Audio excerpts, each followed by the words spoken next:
All right, I think we are all back, or at least all getting back, and I am going to turn this over to President Riley. Thank you. Thank you, President Pruitt. Good to be back, and I wanted to add my thanks to Dr. Chaffee for leading a very useful, interesting session, and I can promise you, Ellen, that will lead to lots more sessions and talk and planning, and we'll keep you apprised of what we're doing in the UW system. Ellen, at the end of her talk, cited the famous American statistician and quality improvement pioneer W. Edwards Deming with one of his quotes. I'll begin our presentation on this year's accountability report with another one of his quotes, which is, "In God we trust, all others bring data." So this year marks the 16th annual publication of our accountability report, and that's something we can and should be very proud of. It's worth remembering that when UW System's accountability journey started back in 1993, we were the first statewide system of higher education to publish an annual accountability report focused on consistent measures of access, degree completion, professional preparation, and stewardship of our resources. Last year, the report, if you recall, underwent major revisions in its format. It was revamped to better reflect the UW system's strategic framework and the goals of our growth agenda for Wisconsin. Indeed, the title of the report, and I hope you've all had a chance to look at it, Investing in Wisconsin's Future, captures how our strategic priorities are aimed to benefit the people of Wisconsin. Through the findings of this report, Wisconsin residents can see very clearly how we're making progress toward the goals that we've set out, which they have told us they by and large support. For our external stakeholders, including legislators, donors, and other people who care about the university's performance, we offer a clear-cut framework, measurable goals, and an honest assessment of progress toward them. Beyond the more traditional measures like enrollment, retention rates, graduation rates, and resource management, we also evaluate and report UW System's impact on Wisconsin's communities and civic participation and community outreach and engagement and economic development. So it's both more narrowly focused on some of our internal indicators, but tries not to neglect the broader impact that the university has on the wider society, and therefore tries to find ways somehow to measure a little bit of that. So to that end, the report shows that the UW system contributes $10 billion annually to Wisconsin's economy, a tenfold return on the $1 billion annual investment by state taxpayers. The 208-209 graduating class from across the system is estimated to contribute $545 million to the Wisconsin economy, up from $507 million for the previous class. As we think about our More Graduates for Wisconsin initiative, the report shows that UW System is setting new records with 178,909 enrolled students and 33,044 degrees conferred last year. And our retention and graduation rates remain above the national average.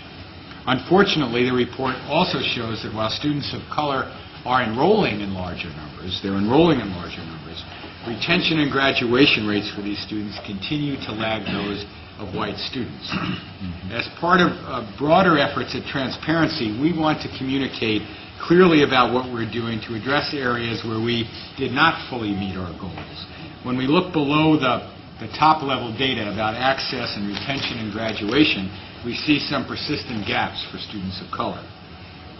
If we look at the long-range trends there, the gaps are indeed narrowing. I mean, there is that good news even on that count. They're narrowing at a slow but steady pace, as I describe it, and there are many efforts underway to accelerate that narrowing, which is what we need to do, accelerate the narrowing of the gap. And let me just reference a few key initiatives here, which you've all heard about before. But the Access to Success initiative, which we are a part of with NASH, the National Association of System Heads, which allows us to kind of compare our narrowing of the gap activities and effectiveness with those in other states and learn from each other. So again, we can accelerate that not only here but across the country. The Wisconsin Covenant, coming back more locally, you'll remember at last month's meeting you passed the new UW system Wisconsin Covenant Scholars Package with a set of activities, both pre-admission and post-admission, that we're undertaking to get more of our students ready, willing, and able to come on into post-secondary education. There's the Know How to Go initiative, which we are working on with the American Council on Education. We were one of the first systems to sign on to that effort. That's the one that's a TV, radio, and internet, social networking kind of campaign aimed at really at middle school kids and high school kids and their parents to let them know what they need to do to get ready to, why they need to come on into post-secondary education, what they need to do to be successful when they do. There's the campus climate study, which more and more of our campuses are doing. There's the equity scorecard project now across the system. There's a transfer equity study. You've heard about all of these in reports to this board, all aimed at the goal of narrowing that gap. And all of that then are parts of our commitment to inclusive excellence, which we've discussed with the board. And this accountability report serves, I think, as it should, as a strong reminder that we have to keep all of those initiatives that are part of inclusive excellence on the front burner and assess the effectiveness of each of them as we ramp up our drive to add 80,000 additional graduates by 2025. Remember that Wisconsin employers, and this goes back to comments that a number of the chancellors made in the morning discussion, employers and all of us want better prepared graduates, not just more UW graduates. And this report appropriately, again, reflects our commitment to quality as well. The data show that students coming out of our UW campuses are passing professional licensure tests with higher scores than the national average. More of our students are participating in study abroad programs and exchanges, helping them prepare for success in the global economy. For those of us inside the UW, I'm going to include the Regents for this purpose in that discussion, the accountability report serves as a valuable management tool. As we continue thinking about strategic priorities for the 11-13 budget biennium and beyond, this report provides a number of baselines I think we can use to help measure future progress or lack thereof, and again, where there are lacks, get on those to figure out what we can do to fix it. So for more on this year's accountability report, let me turn the floor over to our Interim Associate Vice President, Sharon Wilhelm, who has worked on this report for many years and really has been our lead thinker and implementer in transforming it to make it a more useful tool in the way of showing accountability and transparency, and a useful tool for continuous improvement related to the goals of the growth agenda. So I wanted to publicly acknowledge Sharon's role, thank her for all that, and I know she's always enthusiastic to talk to us about this. The floor is yours. Thank you, President Riley, and good afternoon. This afternoon, I'd like to give you a brief overview of our status from the System-Wide Accountability Report. Then I'd like to take a few minutes to highlight the new and improved institutional accountability reports. Lastly, we will look at in greater detail how these reports together serve as a balanced, adaptable means of demonstrating accountability by exploring the more graduate section in greater detail. First, I'd like to review the layout of the system-wide report. The report has 7 sections following the core strategies of the UW System Strategic Framework: prepare students, more graduates, well-paying jobs, stronger communities, resources, operational excellence, and collaborations. 20 accountability indicators are spread among these 7 strategies. For each indicator, a chart or table provides a quick reference to data illustrating progress to the accountability goal. Accompanying each indicator is a More to Explore box with related information on either the context within which the UW system operates or examples of ways the UW system strives to achieve progress. Many of the More to Explore items reference related publications. On the web version of the report, these links are live and enable the reader, with just one click, to quickly explore an issue in much greater depth.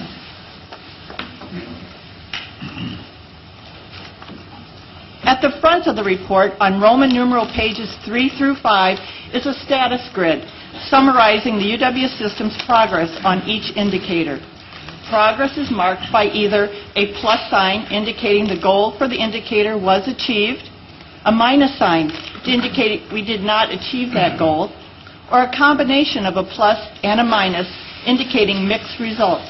That is, portions of the overall goal measured by the indicator were realized, but some were not. This year, the UW system met its goal on 12 indicators, had mixed results on 7 indicators, and has yet to achieve its goal on 1 indicator. But before I describe the UW system's outcomes in more detail, let me mention some of the improvements to this year's report. Last year, within Core Strategy 7, the collaboration strategy, our status on partnerships was marked incomplete. Over the past year, a system-wide working group developed recommendations on ways to define and collect data on partnerships, and a pilot data collection was conducted. This year's report includes our first systematic estimate of the numbers of several different types of partnerships, over 16,000 partnerships benefiting businesses, communities, and educational and service organizations, as well as benefiting UW faculty, staff, and students. These numbers do not convey the duration or depth of many of these partnerships, or even more importantly, their impact.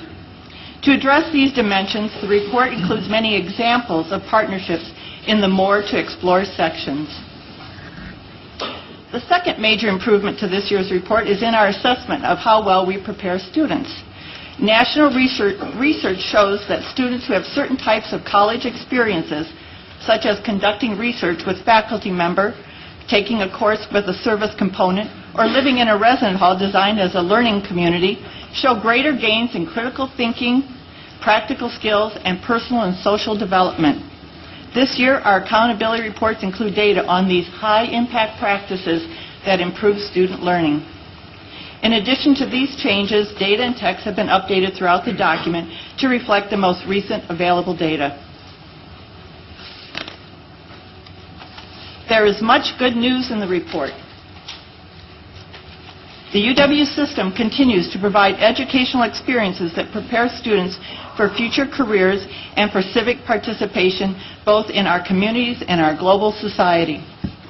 Overall, the UW system does well on its goals related to producing more graduates.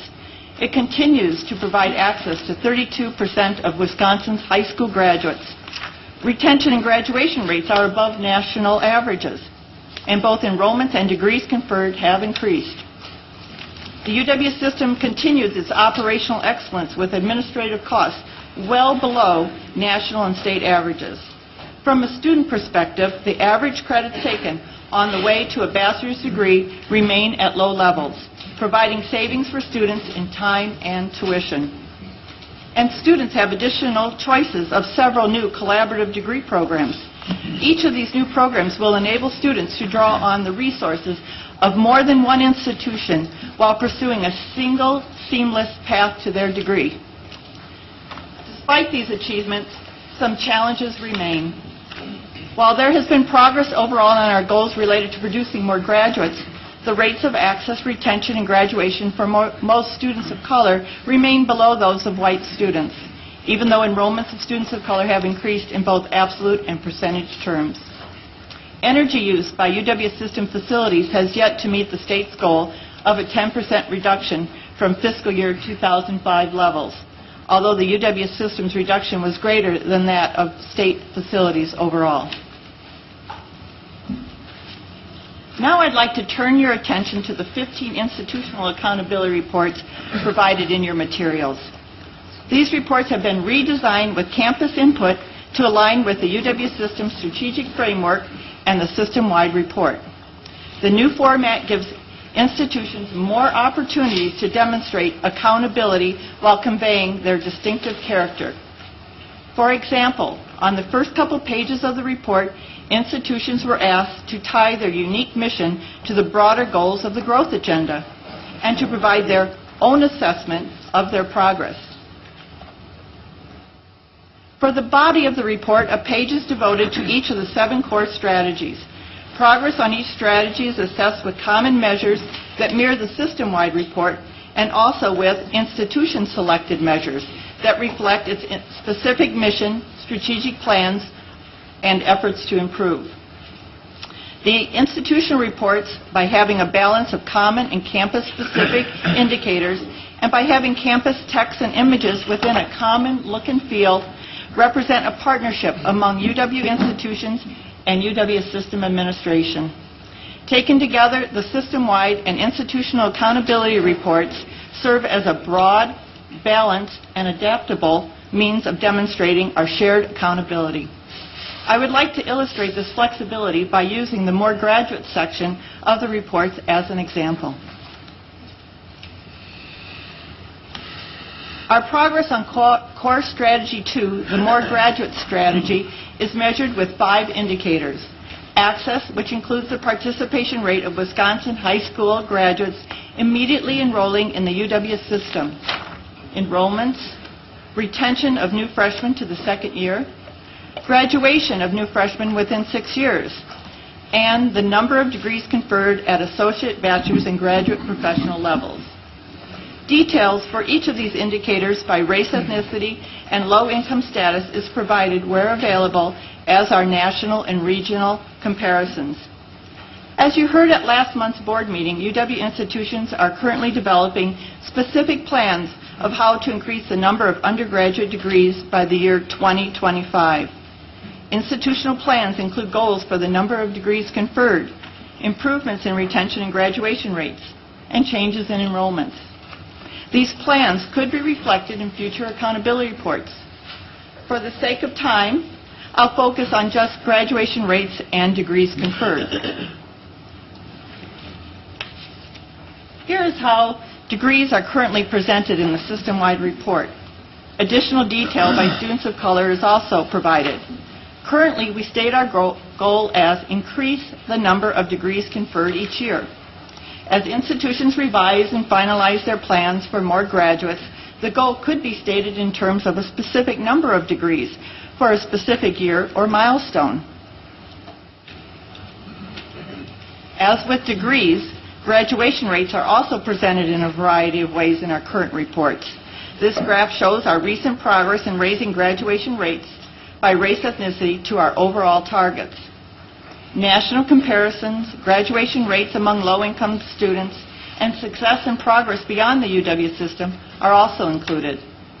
The graduation rate targets in this year's reports were established 10 years ago and have undergone only minor adjustments since then.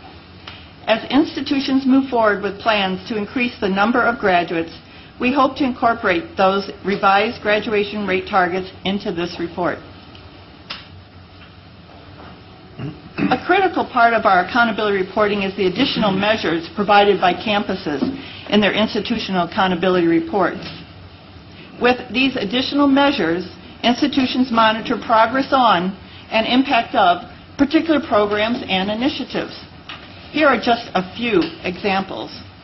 UW Green Bay measures progress in increasing application yield rates for students of color to that of white students. UW Madison tracks institutional grant dollars available for financially needy undergrads. UW Oshkosh monitors their success at re-enrolling students who stopped out just short of completing a degree. And UW Milwaukee and Whitewater evaluate the impact of high-impact practices on graduation rates. As campuses take new steps to increase the number of graduates or expand current efforts, they will be able to include additional measures to assess the effectiveness of their activities and the progress to their targets. In summary, the system-wide and institutional accountability reports are flexible by design to accommodate refinements of our goals, more aspirational targets, additional indicators of progress on key strategic priorities, and indicators specific to the unique missions and efforts of each UW institution. I'd also like to remind you of the UW system's continued participation in the national initiative to increase accountability in higher education, the Voluntary System of Accountability, or VSA. By providing web-based information in an accessible, understandable, and comparable way, The VSA college portraits serve as a useful tool for students and their parents in making decisions about colleges. UW institutions continue to update and improve their college portraits. Currently, institutions are conducting learning outcome assessments, which will provide information on gains in student learning. Thank you for your attention, and I'll now turn the floor back over to President Riley. Thank you, Sharon, very much. I know one of the questions the board always has about this report is, well, what do we do with it? Besides talk to you about it at a meeting, actually. Well, the process, I assure you, does not end here, and Regent Pruitt has had a few ideas about a new way we might use it, too, and in a minute I'll ask you to talk a little bit about that. But we will distribute this report widely, as we often have. As in past years, it won't just go to our institutions. We won't just use it as an internal management tool. It will go to the legislature. It will go to the governor. It will be shared statewide with groups that need to know about our accomplishments and our ongoing challenges, groups that can be helpful, we think, if they have this kind of timely, transparent information. That means the regional economic development entities, which have increasingly developed and are playing a bigger part in the life of the state now, chambers of commerce, the Wisconsin Higher Ed Business Roundtable, groups like WMC, Wisconsin Manufacturers and Commerce, the MMAC, Metropolitan Milwaukee Association of Commerce, Competitive Wisconsin, and others. We want all of Wisconsin to know that we're transparent and accountable, that we have a strategic plan with specific performance measures, and that we are in the business of continuous improvement. So to that end, Regent Pruitt and I have been laying plans. Really, the idea was his, about what we started to call at least a barnstorming tour around the state that would feature visits with editorial boards and some of the business groups I just mentioned. This accountability report would be a base document for some of those conversations to say to those groups, this is how we know we're delivering on the investment that you've already made. This is how we know where we need to do a better job of delivering in some areas on the investment that you've already made. And in addition to this, we're preparing some more specific items on how we used the last major new investment by the state, the $32 million in growth agenda money that we got in the previous biennium, so we can, in addition to these broad indicators, say, the most recent time you made an investment in our growth agenda, here's what you got for it. And then the case statement, which incorporates some of this, which we shared with you last month, would also, we think, provide a useful framework for those conversations as we continue to advocate for the university's role as a key economic engine for the future of the state. So with that, let me turn it back for a minute to President Pruitt to give you his ideas on that advocacy effort that we're thinking of mounting, and then we can open it up, Chuck, for discussion. Well, let me just begin. I'll be very brief, but I mean, I do believe that this is, and I know I've had individual conversations with many of you, I think this is a full board, hopefully, responsibility or opportunity as we engage in this conversation going forward. But as you think back to the timeline that we revisited at the start of President Riley's presentation this morning, it seems that we have a lot of work to do in a relatively short period of time. And while we're busy poring over data and developing new strategies for the state's economy, we can't take for granted that everyone shares our views and understands our role. And I think it's an important part, an important challenge for all of us to have to try to build this consensus around the state, not just among elected officials, although those are clearly important, as an important constituency, but also among sort of the citizens of Wisconsin, to get them to believe that and sort of sign on to a shared consensus about the importance of the growth agenda and what it can mean to the state, and the importance of having support for that agenda to make it happen. And I think a part of that is to engage community leaders in a genuine conversation about what a state's commitment to higher education ought to be, and what some of the choices that have almost at times seemed to me been made without really making them, to make those choices explicit. And I think the conversation we had this morning and the accountability report and some of the other conversations we've had dating back over the last many months at this board level are really all on the table and all sort of essential to the conversation we now need to advance outside of this room and outside of Van Nuys Hall to sort of every corner of the state. The accountability report that was developed here in the early 1990s came at a time when the Regents were asking the state for more support and more flexibility. The more things change, the more they remain the same. They wanted to use this report to show that the UW system could be trusted to manage those resources and use that flexibility wisely. And I think the report, as Sharon has so ably demonstrated, shows that this system and our universities have done precisely that. And now as we lay out an even more aggressive agenda to both create more jobs, tie the university more directly to economic growth and progress, create more better prepared college graduates to fill those jobs, I think it's incumbent on all of us to begin to spread that word. And I would hope that as we begin to go forward, in the coming months, that will happen, and we will all be able to sort of engage in a positive and productive way to make it happen. Open it up for that, but we also could open it up if there were questions about the accountability report from Sharon and others. Regents Becker.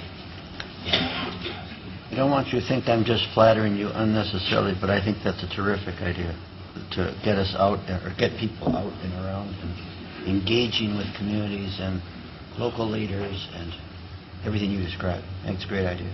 Thank you. Let me say on that, we hope, and we continue to refine that case statement that I alluded to earlier, and we'll get the latest version of that back out to you. And very often when we talk about getting the board out and around everybody, one of the things you say is, all right, well, give us the tools we need to send the message. And that case statement really is sort of the ground level tool for that. So if you take a look at that with that use in mind, and we can turn that into PowerPoints or other things you might want as you talk to local groups in your regions of the state. And we hope to involve, I should say, too, in those efforts, obviously the institutional leadership, chancellors, provosts, others, and local campus boards of advisors and those kinds of folks, because those, as you all know, the local third parties that support their campuses are some of the most powerful advocates for the individual institutions, and when you put it all together, you have a powerful advocacy wind that blows across the state, and that's what we want. Totally agree. Dave. The information in the document is very helpful in terms of information, but as an accountability piece, I guess I have a question as to how we come up with the goal achieved, goal not achieved, and mixed results, because many of these are multiple element goals. Yep. So one could argue that these were the goals. If we didn't meet an element of that, it wasn't achieved. But it may be an 8-piece objective and we met 7 of them. So I'm just wondering how you determine whether a goal that hasn't had all of its elements met is mixed results or not achieved or achieved. Let me ask Sharon to address that. Regent Davis, thanks. I was going to be flippant and say darts, but it didn't seem totally appropriate. Actually, it's a very serious process of trying to look at each measure, and that's why so many of them, 7 of them, have mixed results, that we achieved part of it, but not all of it. And so it was very critical to the group that works on this that we adequately say we did not achieve all the parts of what we feel is part of that particular indicator. Does that answer your question? It's a group process. I guess I could be flipping to say mixed results on the answer, but I'm just kidding. So if there's a negative, does that mean no elements of Yes. the objective were achieved? Thank you. Questions? Regent Smith. Just back on the barnstorming idea, whatever you want to.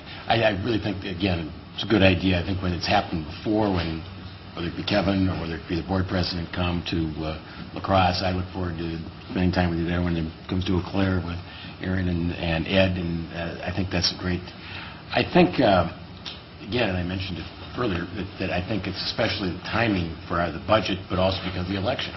Because I really think, as we go into this election, it's like the university and our role and the whole idea should be part of that discussion. We don't have to take the one side or the other, who we're going to support or not support, but I think discussion of the role of the university, funding, flexibility, whatever you want, should be part. And to go do it at this time, I think, puts that out there as something that is going to be part of the discussion. And that discussion, I think, should be not only what we want in terms of either investment money or flexibility.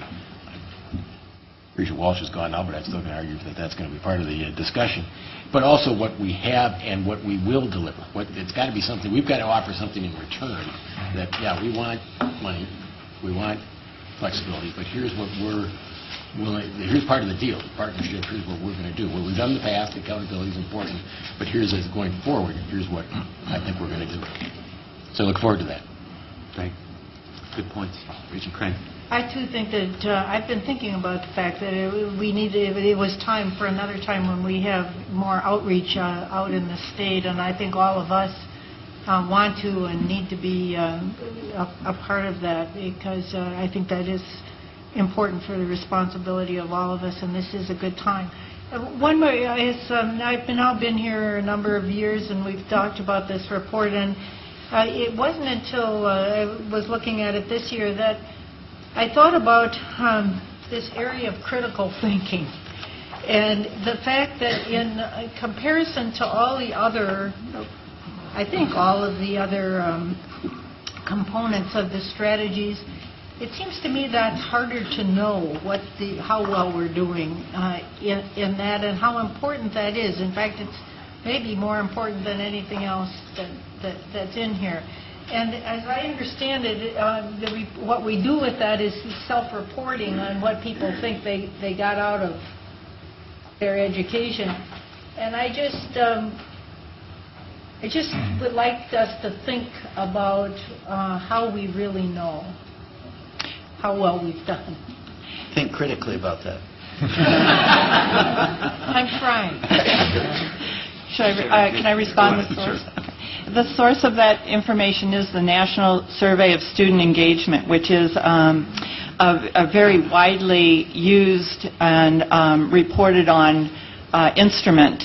But it is a very difficult area to measure, and we use the national benchmark as our comparison to see how we're doing on it. So are we above or below the national benchmark?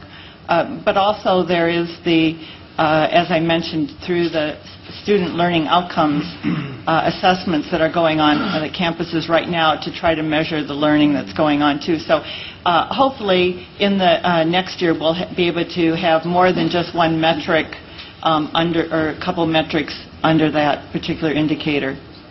And if I could just add, assessment of learning outcomes is fundamentally something that happens in the classroom. It happens at the campus, and very much at the campus level. And there's a lot of work going on our campuses. I draw your attention to the Oshkosh report, which under Prepare Students does have a couple of elements that relate directly to that kind of learning outcome assessment.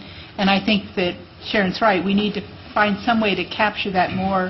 The only system-level data we have is from the student engagement survey, which is self-reporting. But you're right, Regent Crane, we do need to be doing more. I didn't want to leave you with the impression that we weren't. I think that we're doing quite a bit, but I think it's really not something that necessarily rolls up to a system-wide number. I know that too, and maybe never can, but it's the importance of the emphasis that. Regent Menendez. Thank you. My first comment on this board is going to be one from someone who grew up in northern Wisconsin, who has lived in northern Wisconsin, and who knows a lot of the people that work there. And I can tell you that they don't know a lot about what goes on in this room, and I can tell you that they are disconnected from us. And I can tell you that even though they may send their students to these universities, that they really don't understand. And so this idea of yours to go out to every corner of the state, which I think is important, is a good one. I think that even the schools north of Highway 10, Eau Claire, Stout, River Falls, Stevens Point. I don't know if that's north of 10. It's close. I think we've all got to do more. And I promised the governor that I wasn't going to be an up north guy. And I don't think I'm going to be, but I think in this instance, I think we owe it to that half of the state, which sometimes is forgotten, which sometimes is not thought about, to help educate people that are up there about opportunities for their children and about what this system does as the largest employer in the state for the entire state.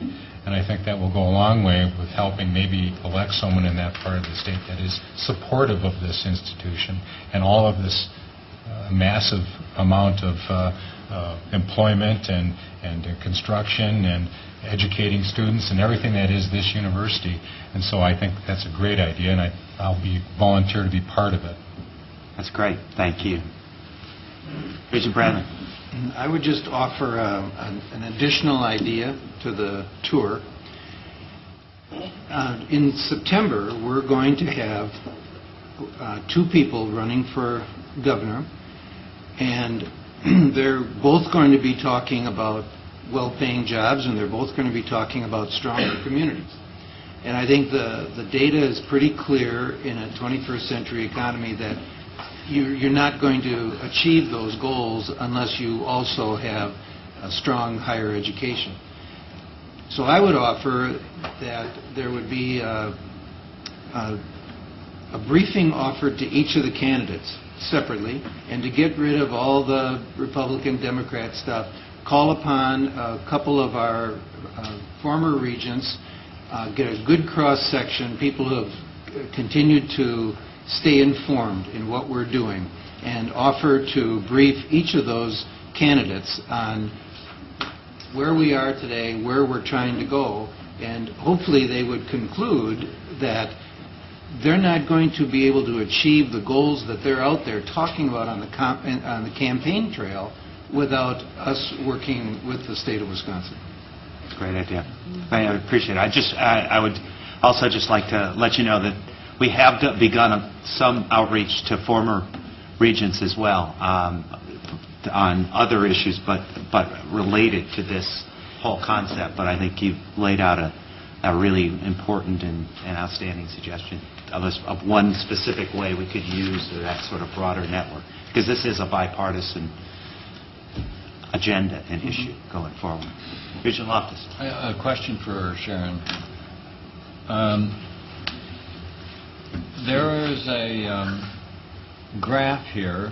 I just have Eau Claire, but I assume it's the same for each campus. And it has the graduation rate after 4 years, after 6, graduated at another institution, still enrolled. But then there's below that, I'm on page 5, first-time transfer students. And can you explain that a little bit? It seems to me that their success rate is quite a bit, not quite up to par. Well, this is all part of the metrics that are used under the Voluntary System of Accountability, VSA, where the goal of that is to try to get a broader picture of what's going on in terms of graduation.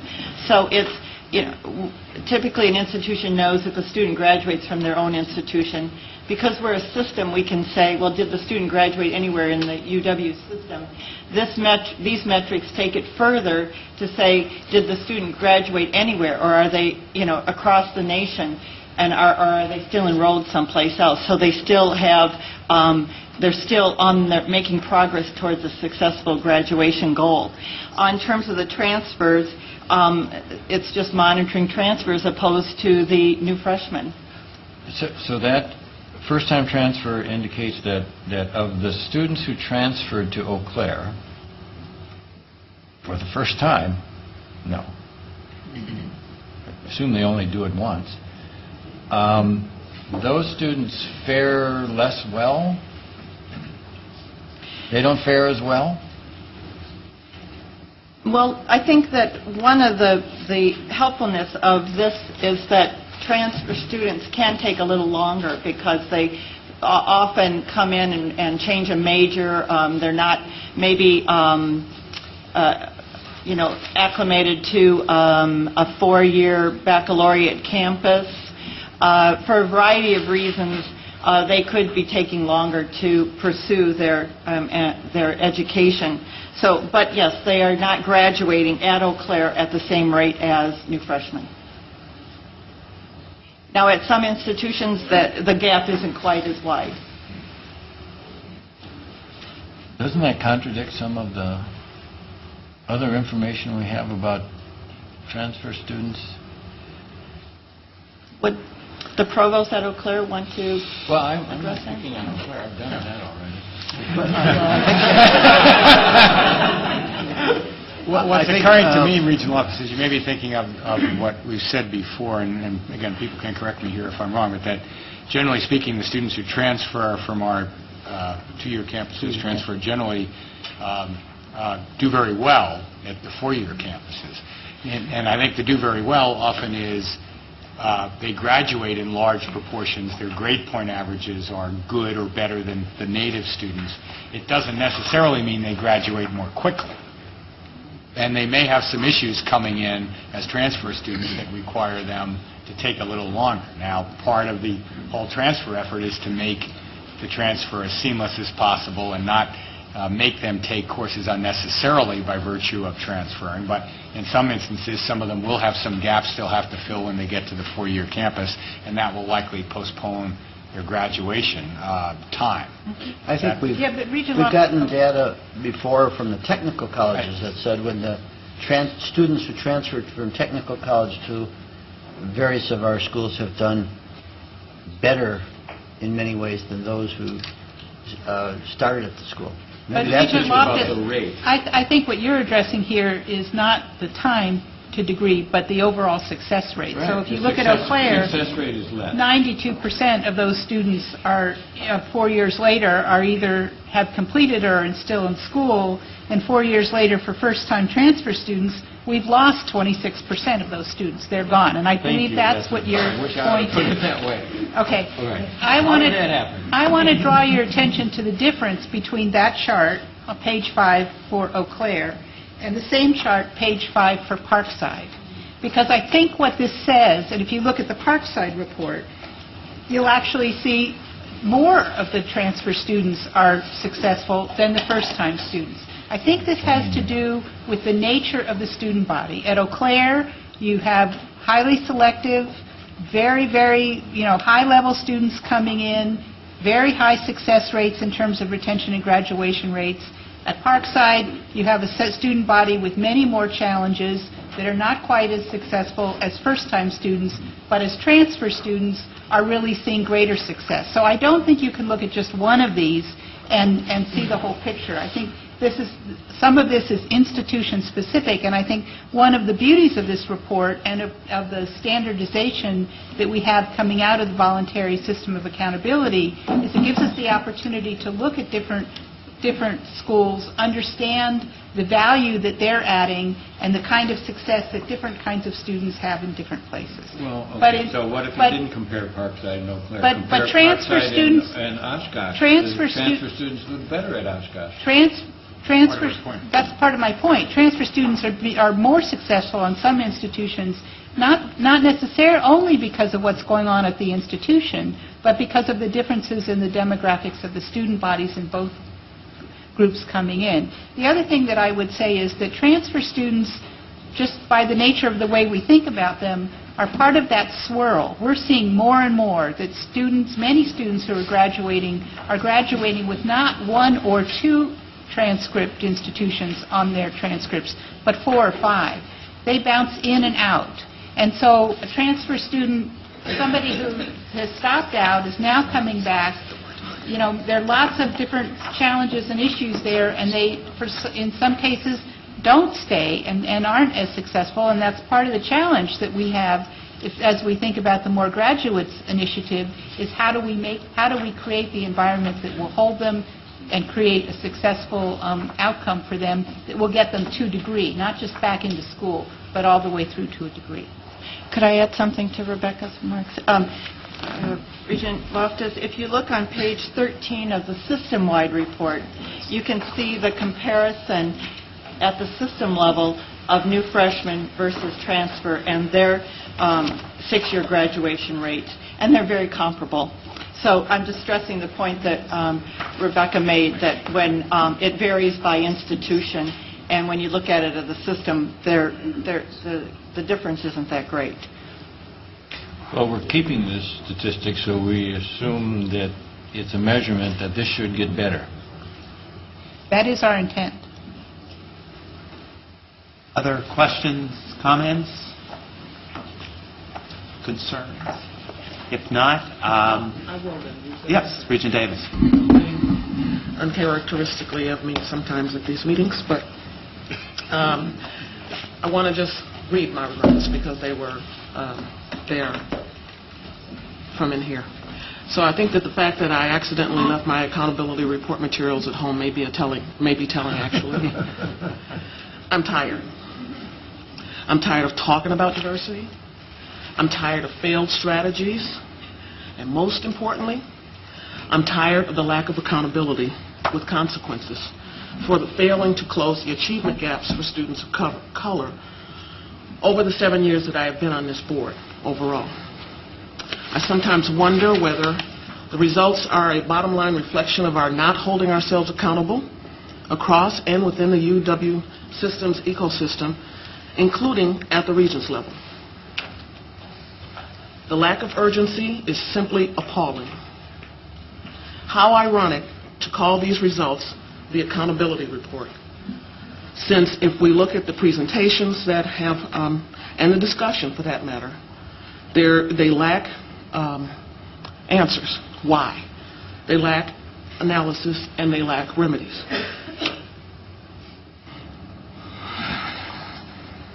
Our students, faculty, and staff, and communities deserve so much more and better from us. And I guess what I want to know is, when are we going to deliver? That's my remarks.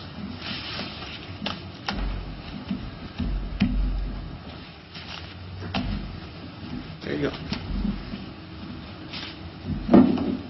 Any other remarks, comments?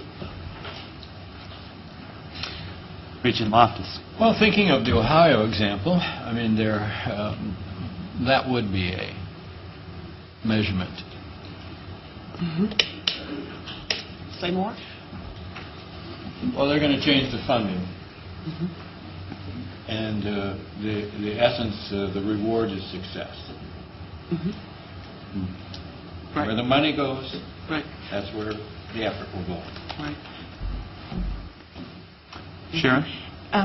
I've had the privilege to be the recipient of the early drafts of the campus plans on what they're reflecting their thinking on how to increase the better prepared graduates that align. I forgot the rest of what it is, but it really has been a privilege to be reading those and see that every single one of them is trying to cutting half or dramatically decrease the gap in access and success rates for students of color and low-income students.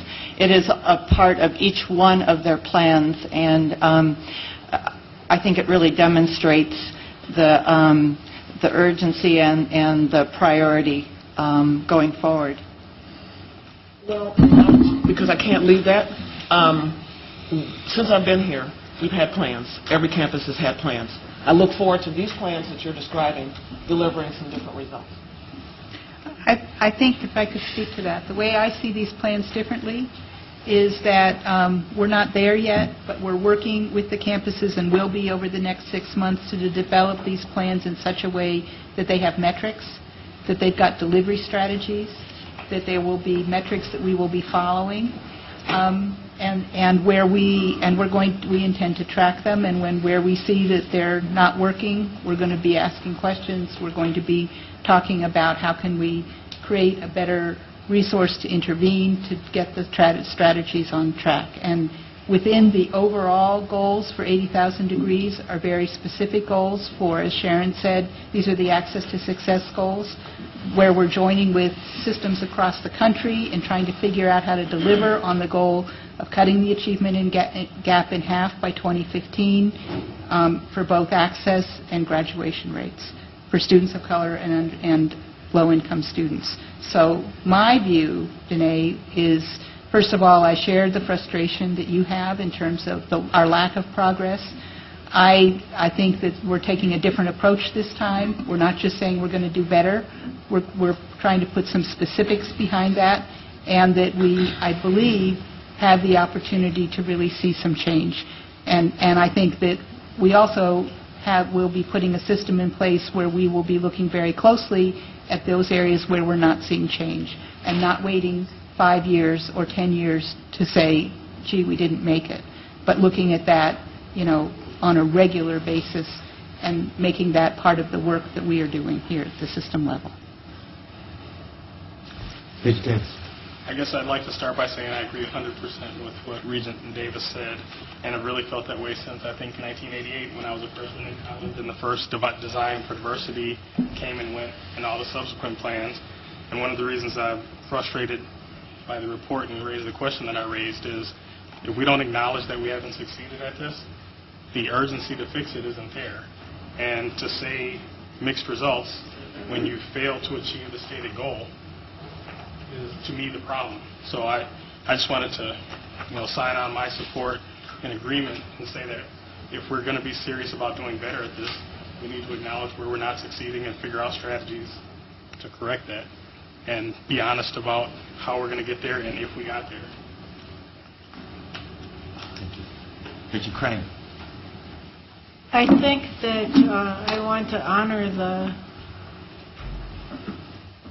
comment by my colleague, and to say that it seems to me that it's meant for every one of us, including this board, and I hear it and take it in that spirit. It's not just someone in the system administration or on the campuses. This is our question, and it's very important. And I don't know that I know that I don't know what all the answers are to that, but it needs to be asked. And I took it as very serious. Thank you. Chancellor Wells. Okay. In the interest of taking accountability, if you go to page 5 of UW Oshkosh's report, I'd like to point out a few things I think are important.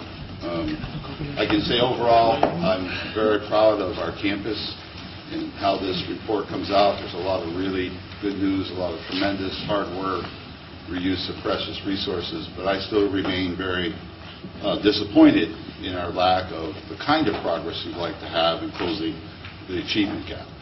But I think when we started taking the steps on our campus and a number of others in the system to start disaggregating the data so we could have a better understanding of what's going on in the data, it really is helping us on our campus. The challenge is to get the campus to use the disaggregated information in ways to target and change how some of the things we're doing so we can start closing those gaps. So, for example, you look on page 5 down under graduation rates for Oshkosh, you see that the variation in these rates by race, ethnicity, family income are the new freshmen. So you see that in fall of 2003, 60.2% graduated in 6 years anywhere in the UW system, compared to the target that was set for us at 56. When you break that down for students of color, this is the thing Regent Davis is referring to, it's a persistent challenge. The rate was 49.1 to 60 for students of color to white students. When you see students receiving a Pell Grant, here's where you see the interaction of race and income. The rate was 53% of students returning versus 61.9 for non-Pell recipients. So then the rate for students of color is still lower, 49.1, to Pell Grant students, 53, where there's some overlap on those. Then you go over to the next page, and you see the enrollment head count information. These are the indicators that Oshkosh put in its report. And you see we've disaggregated that by each group, African American, American Indian. You can see lots of good progress, mostly increases in the number of students of color in most groups with the exception of the American Indian. Then you go down to the next chart, you see how we're doing by each of those groups. This is page 5. Chart, the chart that says retention of now down to retention of first year full-time students by ethnicity, equity scorecard. That's what the equity scorecard is doing for us at the campus level. If you go down and you look just down to where it's the column on the left under ethnicity, this is over time, 0405 to 09 or 0809, and you look at the student of color rate, retention rate, compared right underneath to white unknown, that's the way that statistic is done, you see the gap in 0405 was 3 percentage points in terms of retention, 74 to 77, and you can follow it. Then the gap increased the next year, 63 to 75, pretty much stayed at that unacceptable rate. The next one, 62.9 to 74. Then, in a year, actually the retention rate of students of color was better than the white unknown. And then this last year, it's still within just a couple percentage points. However, when you go in and you look at that information by each student of color group, you see some very different kinds of patterns. And so this is the kind of thing that is allowing us to more target what we need to do, to improve that situation. But at least, I take that responsibility, Regent Davis. I'm not happy with it. It's part of my responsibility in our campus. And our challenge is to get our campus to pay attention to the better data that we have now to affect the change that we need to do to close that gap. And that's the kinds of things that we're putting in our report.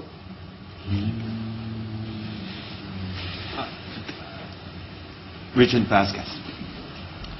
When I started to work at Waukesha County Technical College many, many years ago, I was very impressed with the fact that we were teaching, or at least the department was teaching, business practices on how to be running an effective and efficient business, and everything from how the secretaries should function and many things of that kind.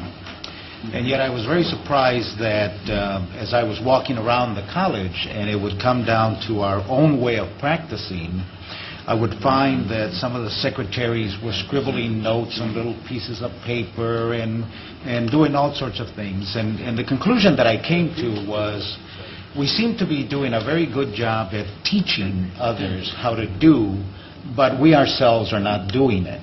And I think at times I wonder if we have the same thing within the UW system, that we may have some professors, some researchers that are conducting workshops, seminars throughout the country, and might even be called upon to employers. How do you improve your diversity in your workforce, and all sorts of things. And so the question that I ask in this area is, we have been doing, the criticism that I have about the UW system is not that it really hasn't been responsive. I think if we go around and ask the chancellors and provosts, they'll talk about their multicultural center that has been around for 20 years, or they'll talk about their African American Student Association that has been around for 15 years. And we can go on and on and on. So the question for me is not that we haven't been doing. The question for me is, have we truly been analyzing that despite the fact that you had a multicultural center, an African American and a Chicano students and this and that, that despite their presence, we're still approaching it as if we are in the infancy stages. Have we carried this, and I would support my colleague, that we really carried this beyond just the data and say, why hasn't it worked? And maybe we don't need a multicultural center. Or maybe we need to get rid of that and start afresh. Because I sense that what we seem to continue to do is to tinker. Well, if we add a few more dollars, or if we add another person to the mix, But I think what we need to do is to really just say, let's really go in and truly analyze and truly research and make some real serious decisions about our efforts rather than just tinkering around. And so my question is, I don't think we have yet developed the heart to really say, there are a lot of things that we have been doing and have been doing for, in some cases, decades, and we just haven't had the heart to say they are a failure. Let's just get rid of them. Let's really look and start something new. And that's my worry, is that the system, it hasn't been unresponsive. It has been doing things for decades, but it hasn't had the heart to really say, there are some things that we've been doing that really haven't done a thing. Let's just get rid of them and start fresh, or let's really analyze and research. I mean, we're a world-class research system, and yet we're approaching this whole area as we're just trying to figure it out for the first time. Chancellor Wilson? First of all, Regent Davis, I really appreciate the clarity and the passion that you brought to this issue. You certainly have been consistent in that since I've been here on Chancellor Row. I want to say a word or two, however, on behalf of my colleagues in UW Extension and UW colleges about this. Inclusive excellence is one of our highest priorities, and we've been having what I call some very serious conversations, replete with very good strategies over the last 3 years to look at pockets in the state where we are not serving well, and basically come forward with strategies, some tried, some not tried, that we think could actually unearth some of those pockets and bring them eventually into our classrooms ready for success. So let me just sort of give you some sense of a couple of things that we are doing in this regard. We have a UW Extension faculty member in Milwaukee, Demetrius Brown, who basically has been working with young African-American elementary age boys. And he has been basically providing these young boys with academic enrichment after school, and basically has created a wonderful support network for them to enable them to see a better way out of the conditions in which they find themselves. Well, we have decided to provide that particular initiative with some additional resources to enable him to take these young boys out of Milwaukee to all of our campuses, where they get a chance to see what life really is like at Eau Claire, what life really is like at UW-Sheboygan, to demystify the college-going experience, so they really begin to understand this 26-campus system we have in our statewide UW Extension network. And he has sent me some great emails after some of these young boys have been on those campuses, for example, about their experiences. And so we see a wonderful opportunity to expand that, and Provost Christine Quinn is leading a great discussion within Extension and with the system about the role of UW Extension in basically providing pipeline entree to these pockets of our population that have not been well served. And so in the context of the goals that we are putting forth, UW Extension is going to look very, very seriously at these pipeline issues and how we can use our 4-H network and other networks, not just in the way that we've used it historically, but in new ways. The second comment is about the UW colleges, and I think we know how to do this in the colleges. I mean, we have a model in the colleges that, quite frankly, I haven't seen any place else in the United States. And it's a model that works very, very well. If a student comes to us, and we admit 99% of the students who apply, and they stay with us for 2 years, Regent Loftus, and they transfer, they have the highest graduation rate in the system once transfers, at almost 80%. Because we have a faculty on those campuses, if you will, that really get a lot of delight out of seeing that light bulb go on. And those students on those campuses, they have their cell phone numbers, they stay in those classrooms until 8 or 9 o'clock at night. they know how to do it. And so in that connection, I would say that we need to look at opening some more centers like the colleges in some of these areas of the state where we've had a real hard time getting people of color, first-generation college students who are coming to us with some challenges into that pipeline and getting them on to success. If those faculty members in the colleges know how to do it, then why don't we use that model and transport it to those areas of the state where we have not had much success in getting these young people into our classrooms and marching towards success. So those are the two comments I would offer on behalf of colleges and extension. I wanted to respond to what you said, Regent Vasquez, about the research and the heart, because I think those are both very important points. I think that over the last several years through the equity scorecard, we've begun the analysis that you're asking for.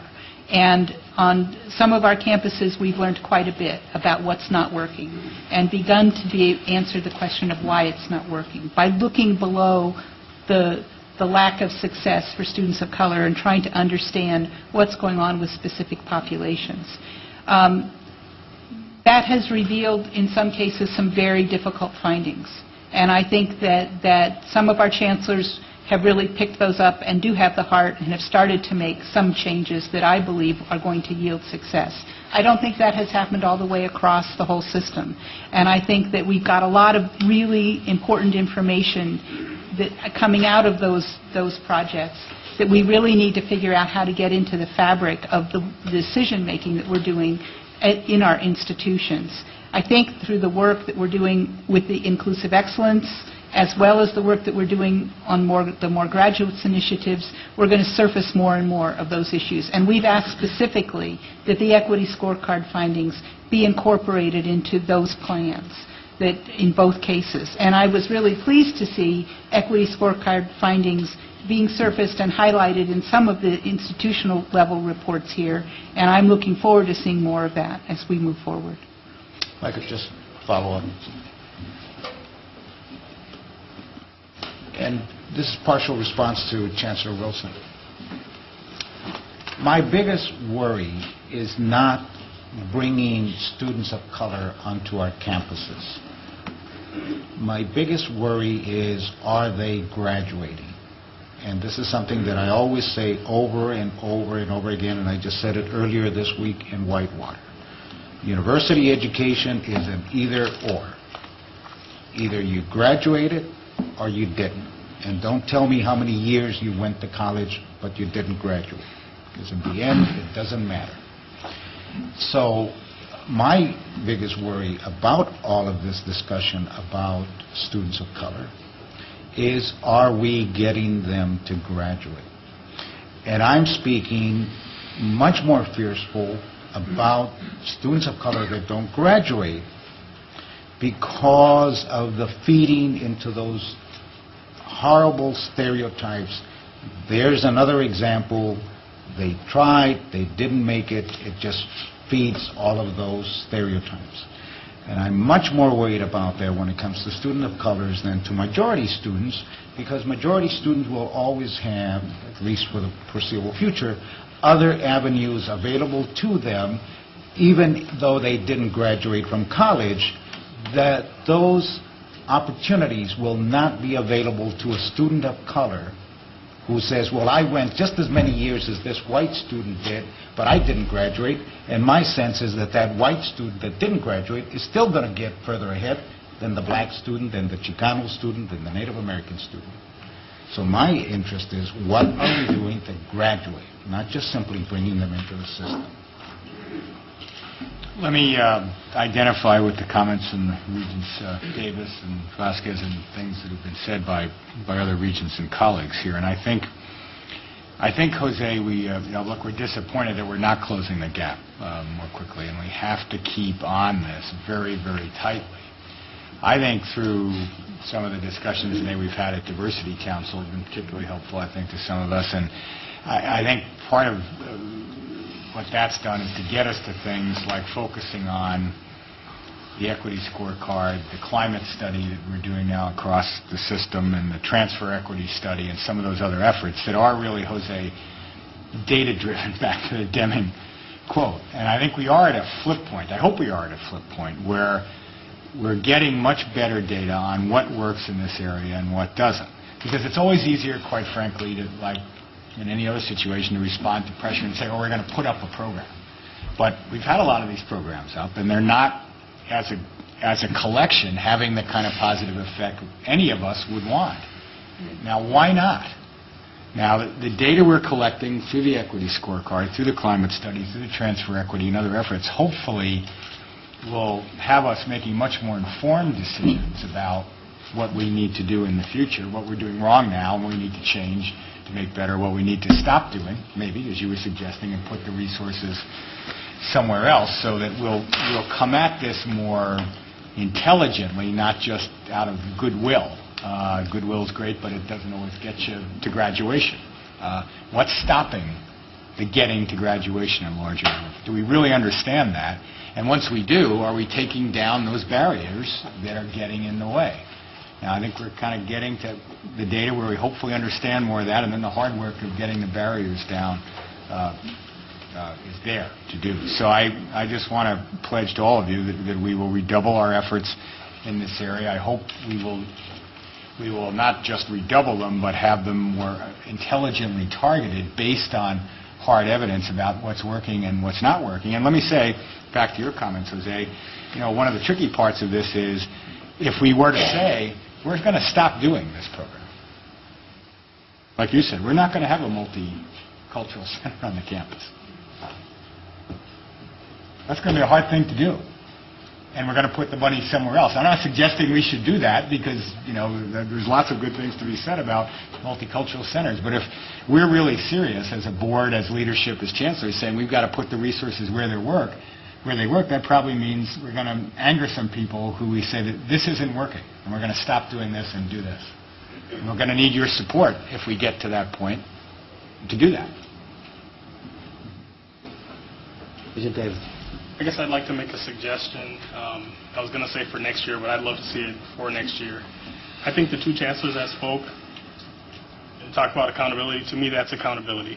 People that have successfully done it, talking about how they did it is good, but I think in terms of urgency at the campus level, all the chancellors talking about if they succeeded, why, more importantly, if they haven't succeeded, what they've done that hasn't worked and what they're planning to do to make it better, to me that's real accountability. If people know they're going to have to sit in front of a group and talk about why for the 5th or 10th or 15th year in a row these improvements weren't made, to me that provides motivation. And right now, the places where it's working, you can see where they've allocated different resources to being successful. They're making choices.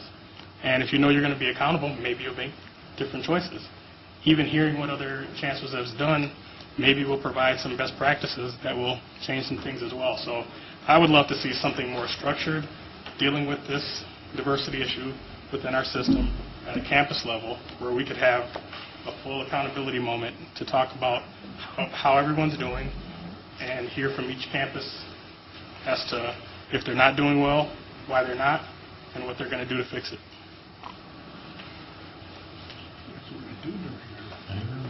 Thank you. Regent Loftus? Well, Danae, as you know, every governor, every legislature, both political parties have asked the same question. And the answer usually was another forest was felled, reports were provided, and it would rain down in your office until it covered, at least 4 feet. The other thing is, of course, being simple, straightforward, elected people, the question was about African Americans. And there were this number at the campus last year. How come there aren't many more? How come the graduation? Well, we've lost sort of that direct question. Now it's the achievement gap between students of color and others. And is the achievement gap the right measurement to use to hold people accountable for what it is we want. We want more African-American students enrolled and to achieve graduation, as well as Hispanic and whatever. But when we take this student of color and put all of these groups in there are 186 African-American students at Oshkosh. There are 1,034 students of color. So the measurement we're using is, as I understand it, that 1,034 versus the 12 versus the 12,000 others. So it's that gap is the measurement we're using. Is that measurement ever going to get at what you want? I think that's a fair question to ask. Well, I would suggest if we could, I wanted to potentially conclude this part of the conversation by simply saying, as always, I thank my colleague and friend Regent Davis for her thoughtful, thought-provoking, courageous, passionate remarks, and I suspect we shall pass this way again. And I think this was a very good discussion, and hopefully a part of a continuing conversation, unless anybody has. Regent Walsh. Regent Davis talked about accountability, which is always the key, and I don't know that he's participated in the evaluations of the chancellors, and I just wanted to remind everyone that we do. This is one of the questions that Kevin reports to us on and directly deals with the chancellors at the time of their individual evaluations. Well, I guess let me ask then, since we've had since at least 1988, report after report saying that this hasn't succeeded, who's been held accountable at the chancellor level for not succeeding on their campus as a result of those reviews? I don't think anyone. No, I'm just saying that this is discussed at that time, and at the time of the evaluation, and by the board, that's all. And I guess what I'm asking for is the discussion followed by some actual accountability. The discussion, if you know the discussion is going to happen, the report's going to be put in wherever you put the report when you're done, and nothing's going to happen because you didn't succeed, where's the motivation? But I'd say there, Regent Davis, is at the point that Regent Walsh is describing, where we do the evaluations, includes the board's evaluation of me too, decisions about pay increases or not are made. Decisions about how much an individual gets or not are made. And this is one of the factors that gets factored in to that decision. I guess I'd have the same question. If someone has, during those processes, had less pay or less advancement because they didn't succeed in achieving the diversity goals, that would be news and surprising to me. If it is the case, then there has been accountability. But I would be very surprised if that's the case. Certainly has been considered as one basis for deciding what the amount should be. That's all I can honestly add, and others have been involved can chime in, but I think that's the case. Any other comments?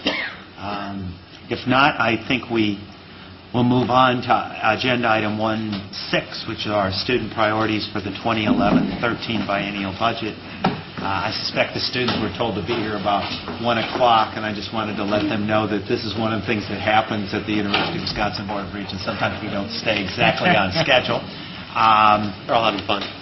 But I just, by way of introduction, obviously wanted to underscore that the 179,000 current UW students are obviously an important part of any conversation we have about the future of higher education in Wisconsin. Every 2 years, as the board prepares its state budget request, we think about the best ways to address university needs, and an important part of that deliberative process is listening. And in this case, we're going to take a few minutes to listen to student leaders about their priorities and how they view the UW system's needs. The United Council of Students and the student representatives of the UW system have worked together to develop priorities for the 2011-13 biennium. The priorities are thoughtful, addressing not only the needs of students, but the greater needs of the citizens of the state of Wisconsin. I am going to let, if I might, each of you, Michael, introduce yourself in terms of who we have a very distinguished panel, including a couple people that usually sit up here who have now gone to the other side, as we say, and joined the revolution in the audience. maybe if you would introduce yourself rather than have me do it, because we're older than you are and we forget people's names just like that. So let me turn it over to Michael from United Council, and you can kick us off. Sure. Good afternoon. I don't want to be misleading. I am a former student leader myself, an alumnus of UW-Waukesha and UW-Madison. And in an odd twist, I may be a little rusty at this because I haven't formally presented to the Board of Regents for 8 years. And the last time I presented to the Board of Regents was actually on the implementation of Plan 2008, and I think we realized how well that went. So I hope this goes a little bit better. So, we are committed to a lot of things that are revolving around what you were just discussing, and you will hear more about that from some of the student leaders that we have with us today, including President from UW-Eau Claire, President from UW-Marshfield-Wood County, and also two illustrious student regents. So, as an introduction, I do want to let you know that we are not providing you with any written form of our priorities because they are still not expounded upon. We know what the priorities are, we know what students support, but we want to withhold exact information from you because we know that your priorities are fluid too. You need to figure out exactly what form they're going to take, and we are willing to support that form as long as they match up with what our student priorities are. Exactly, yeah. Take direction. We're actually very confident, I'm very confident, that our student budget priorities are going to be closer to yours than ever before. And I think that's because of a number of things that we've been doing. As Vice President Harris and Dr. Graham can attest, we have started this process very early on, and students are more educated about the biennial budget process than probably ever before. And that's probably good, because we're going to face a very, very tough budget. Now, because they are so educated about this budget priority process, these priorities that you're going to hear about are very system-oriented. You're going to hear about a lot of things that you're really, really familiar with, that you've already been talking about throughout the day. Now, just as a precursor, United Council, our Board of Directors, and the students who brought forward these priorities fully endorses everything that you're going to hear about today. And student reps, that is to say the presidents and vice presidents of all student governments from around the state, have vetted these priorities, had an opportunity to express their opinions, and have basically forwarded them on to you. You are going to hear about some priorities that they didn't fully endorse, and that's because they need more information. And those involve very specific programmatic things, such as the programs involved in the growth agenda, like the More Grads for Wisconsin program. They want to make sure that it's equitable from campus to campus, and that does deal with issues like inclusive excellence and programs that are actually going to affect student lives and not just repeat the same things that have happened that weren't successful. They want to make sure that we are increasing things specifically that other students are going to talk to you about today. Now, because our priorities are going to match up very closely to yours, we're confident that with a united front, we should be making huge, huge requests. We want to make bold requests. And some of those bold requests don't shy away from the fact that the UW is receiving less and less money from the state of Wisconsin than ever before, and that the state of Wisconsin is providing less of its budget to the UW. And we think this is a trend that we need to stop. And we're not completely pessimistic that it is a trend that we could stop if students present a united front with all of you, and you do make those bold requests initially. Now, some of these requests include eliminating all unmet financial need for all of our students, fully funding the cost to continue for the UW, providing state support for on-campus mental health counseling, funding programs that will increase the number of graduates, and then funding programs that ensure jobs for those graduates in Wisconsin. You're going to hear more detail about all of those things. But I think the boldest statement we want to make for you today is that if we're going to join together, we have to join together in asking for something big. And that big request is that we think 2/3 of our students' education, the cost of their education, should be provided by the state of Wisconsin, by GPR support. Now, I know this seems like a huge monetary request, but we don't want to frame it that way. We're framing it as a huge idea. And it's a huge idea that a lot of you are familiar with, especially Superintendent Evers here, because it's an idea that has been very successful in K-12 education, that the state should support 2/3 of all education. Now, right now, it's closer to 1/3, and this is going to be a huge gap. It will require a lot of funding. But before we even get to requesting that actual funding, we need to get Wisconsin's support, the citizens of Wisconsin. And I don't think it's a huge gap, a huge step for them to think right now that K through 12 should receive that support, and yet Wisconsin public higher education shouldn't. We need to be making that request to the public, and we need to be making that request to the legislature and the governor during the next biennium. It's a bold step, it's a bold request, but I think it's your responsibility and it's our responsibility to make that. Now, I do want to hand it over next to Regent Wingad, who's going to talk to you about one of those other bold requests, which is eliminating all unmet financial need for our students. Thank you. Hi, everyone. Nice to sit in the galley every once in a while. Gives you perspective. I'm presenting, as you mentioned, trying to ideally eliminate all unmet financial need for our students. It's really an issue that strikes home with me because I know students that have dropped out because of the financial burden of going to college, and I know that there's many other students that I don't know that haven't even come to college because of that concern. Underfunding financial aid results, I think in more than just one student that doesn't get to come to college, but it results in jobs that aren't filled in Wisconsin by Wisconsin citizens, and a larger and larger untapped population that could be used to drive our state forward. We are simply not going to reach the goals we have as a system or as a nation without fostering access. And robust financial aid is a key component, especially as the cost of education has been going up.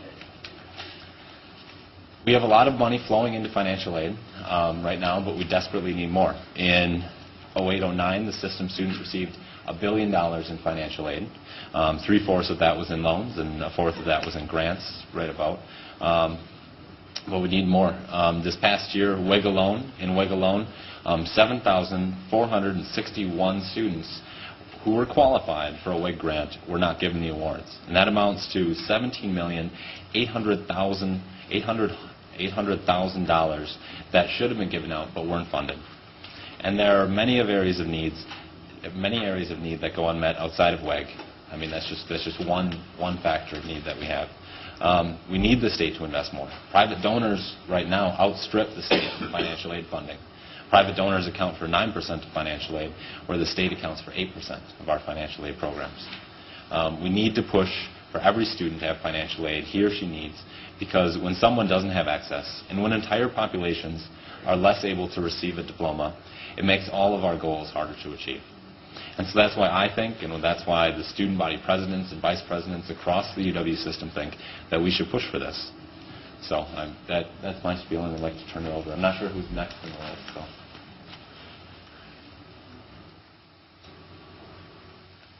Hello, everyone. My name is Nicole Galcher, and I'm a student from UW Marshfield Wood County. And I would like to talk to you about two issues today, one which you've actually heard about very recently. First and foremost, I'd like to talk to you about the mental health counseling program. At my two-year campus, we have one counselor who comes in 2 days per week for anywhere from 2 to 4 hours per day. While we would love to provide all of our students with an easily accessible counselor on a daily basis, we're forced right now to make our students choose between paying for a counselor or keeping tuition low. This is a problem that spans the UW system, and we would greatly appreciate your support of a minimum of 50% GPR funding for mental health programs on all campuses. The second issue that we encourage you to support is the full funding of UW System's Cost to Continue. Once again, I'd like to briefly talk about my campus experience just because it's really all I can really talk about that I know about. But at UW Marshfield County, we're currently hiring a new dean and CEO of our campus. And the searches, as you probably all know, are typically quite competitive. However, we found that it's been a little bit difficult to actually recruit a new dean simply because no one really wants to work at a place where our turnover rates are so high. Quite frankly, the wages are quite low, and our building is in serious need of some repairs. The only thing that is currently keeping our institution alive is the quality of education that our professors are able to provide. We want UW to continue providing an excellent education, and that is why we're asking you to fully fund GPR funding for core UW operating budget costs to continue, including negotiated salary increases for faculty and staff. Student representatives are very concerned about sustaining systems' ability to recruit, retain, and tenure outstanding faculty and staff. Thank you for considering your support.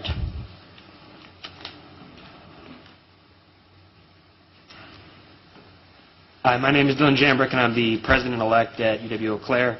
As Michael indicated at the student reps meeting in Superior last weekend, we talked at some length about the growth agenda and specifically the More Graduates for Wisconsin agenda. And it was one of those things that we tacitly supported but had some concerns about. And student reps specifically stated that they wanted to make sure that this wasn't a commitment to increase more or less the traditional students at University of Wisconsin schools, because frankly there's no capacity to increase University of Wisconsin schools in terms of their traditional students. Of course, those that are there we want to graduate and keep them there, but actually attempting to force more students into the UW system seems artificial and something that most campuses couldn't support without a huge level of financial investment. Many schools are already over budget and overpopulated in terms of their housing and various other issues which require significant investment. However, we think there are a lot of areas, if we wanted to pursue this More Graduates agenda, that could actually allow us to have more people graduate. As Regent Loftus pointed out, transfer students are frequently an issue in terms of them having a sort of institutional culture shock when they transfer and being unable to actually acclimate to the university from, say, a 2-year to a 4-year university. And that sort of program could actually be addressed through advising and some form of financial support from the state. What's more, in terms of underrepresented groups, obviously there is an achievement gap, and I'd like to thank, from a student perspective, Regents Davis for pointing out this issue and the lack of urgency across the system. We need to have support, financial support, and actually address this issue. And I think that the More Graduates for Wisconsin program can actually be an initiative that may force this sort of urgency. Because if we're trying to get more graduates out of the students we already have, you start to look at the groups you already have on campus that aren't achieving at the level we want them to, like people of color and other underrepresented groups. So we need to focus on things like inclusive excellence programs, addressing veterans' issues as they return from war to the university system, using technology such as the eCampus system to actually foster more graduates, and also looking at substantial investment in both academic halls and residence halls to potentially allow for more traditional students if that's the route the system wants to take.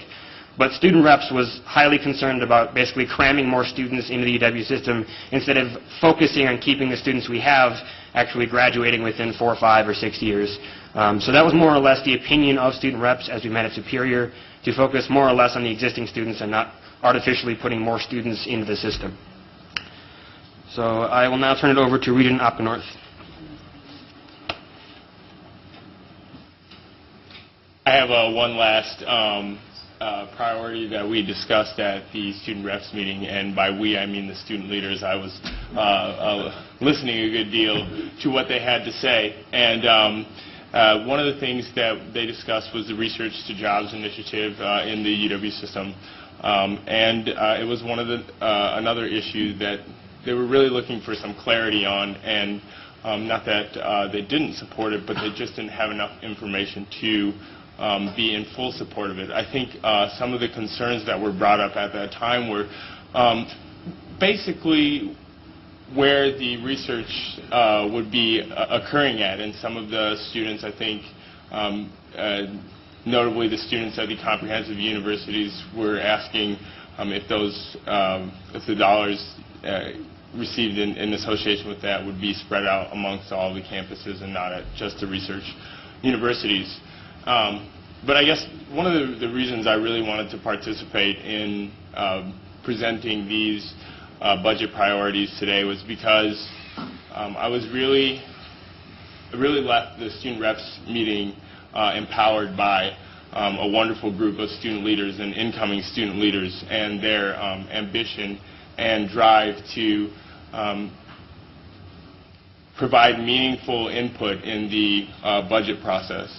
And I really, my time is coming short here on the board, and it really was something that I really enjoyed seeing happen, and I really wish that, as Regents, if there's not support for all of these initiatives, I wish and know that you would support the process that the students went through to come up with these budget initiatives, because it's important that we recognize how involved and how knowledgeable these students have become regarding the budget.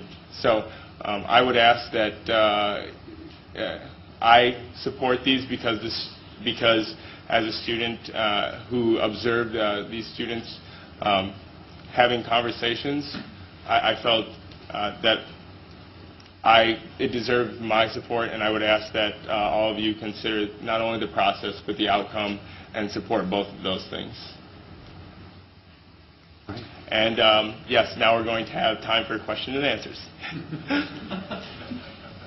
Are there, first of all, let me just echo on, sort of pick up on what you just indicated, Kevin. I just want to congratulate you and Aaron and on behalf of the board, all of you for, I think, what is a very thoughtful and very sort of serious laying out of priorities and objectives that you have. And I think it's part of a conversation. I think we may have a little more work to do with you in terms of convincing you about this, more graduates, and what it will mean, and assuring sort of students that we're well aware of the issue, that we're not going to just take 80,000 people and drop them into the campuses across the state.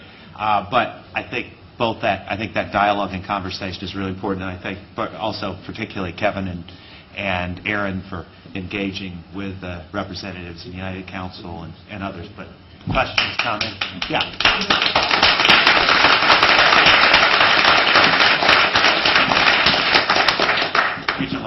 If I could just follow up on the growth agenda and the representative from Eau Claire and your point there.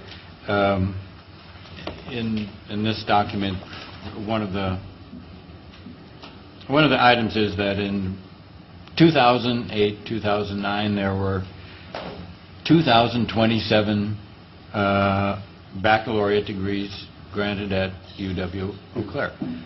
5 years earlier, there were 1,953. So only a 74 increase. But the policy seems to be we can handle this, and at about 2,000 and some degrees. It seems to me, just on the face of it, would be hard for Eau Claire to increase that number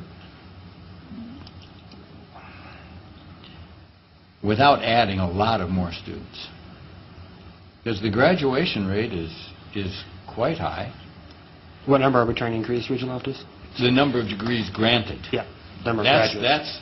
That's what we're talking about. Yeah. Well, I mean, yeah, the graduation rate can be inflated by actually targeting those students that aren't graduating, I think is Eau Claire, speaking for our campus, simply can't really afford to have more students on campus. So if we want to increase the number of degrees and graduates offered, we have to go after those who are not graduating, or say those who left the university and could be brought back at some form of minimal cost to the university. Let's say they took for 2 years and then dropped out for whatever reason. Bringing them back into the system would be something far more, in my opinion, approachable than trying to get more students on campus. I mean, we're already at, I believe, and Brian, you can correct me if I'm wrong, 108% capacity for on-campus students. Almost all of our students are living off campus, understandably. Our academic halls are strapped for class sizes and class availability in terms of actually having rooms. We've had to get rid of general access labs to have classrooms. So actually adding in more students without some substantial investment, I think, would probably be practically impossible, at least at my institution. So, thanks.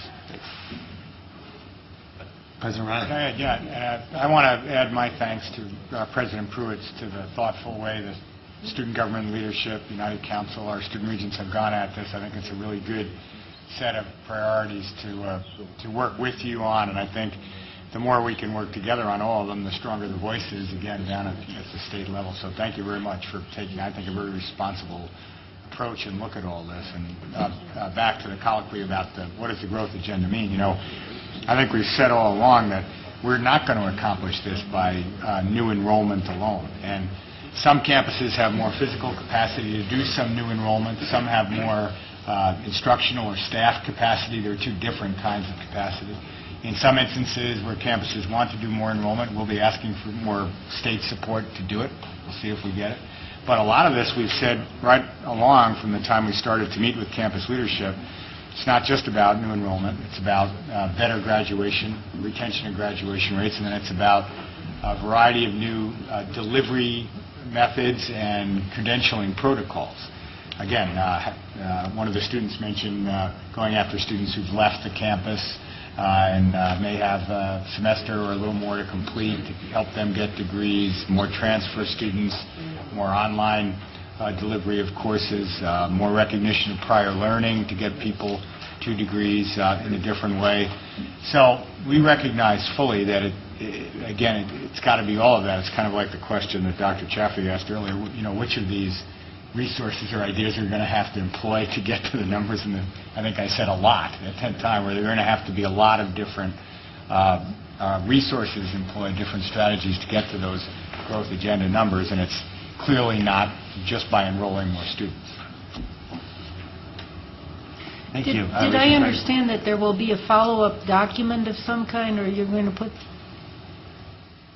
Yes. So you are going to be provided with a written document that does highlight each individual priority in general. However, later on, as you all go forward with your budget, we're going to expand upon the priorities that we've enumerated so they match up more closely. We do have policy papers that we generally circulate through the legislature, and we're going to be creating policy papers as usual for each priority.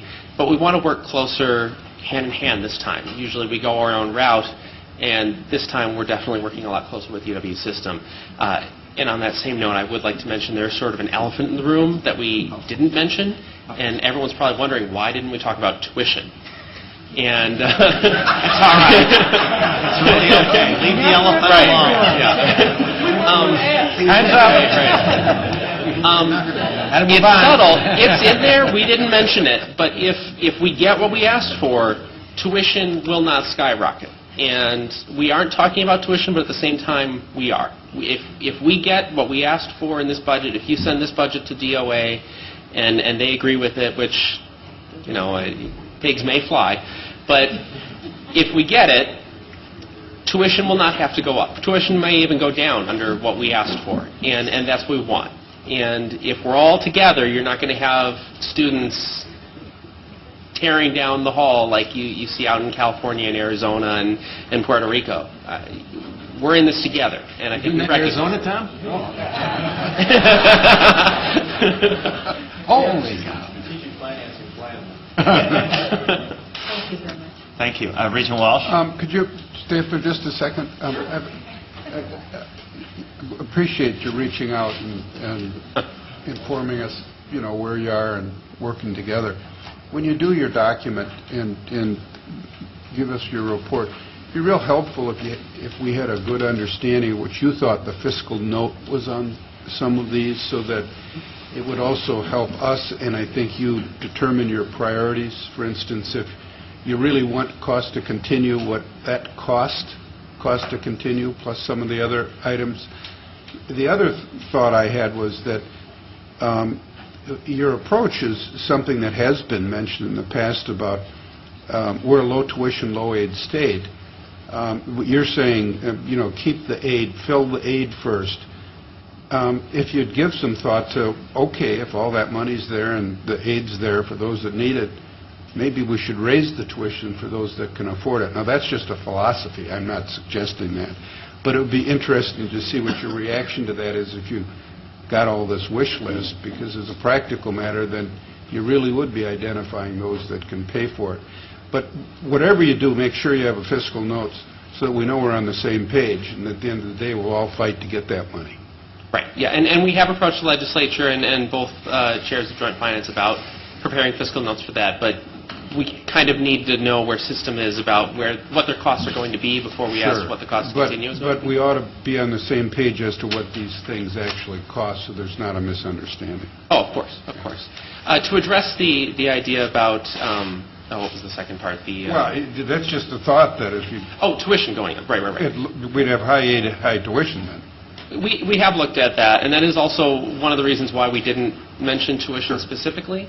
On the other hand, we know that there is significant sticker shock when you do increase tuition and there isn't enough communication with the general public.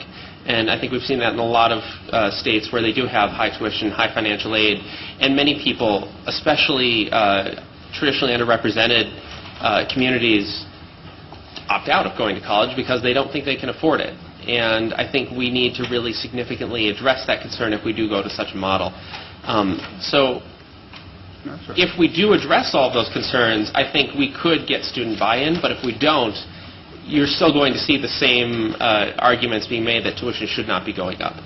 We have to be aware of what all the real implications are of rising tuition, regardless of what the end cost is for students. And the other thing is, I speak a lot with the Student Association in Minnesota, and they do have a high tuition, high financial aid model, and they've cut out a lot of the middle class in that model. And so we also have to be very careful with managing that and who gets the aid and whether or not the cutoff is at the right place, whether or not you are cutting out a significant population when you do have such a model. Thank you very much. Appreciate it all. Thank you all. I believe we are now going to move on.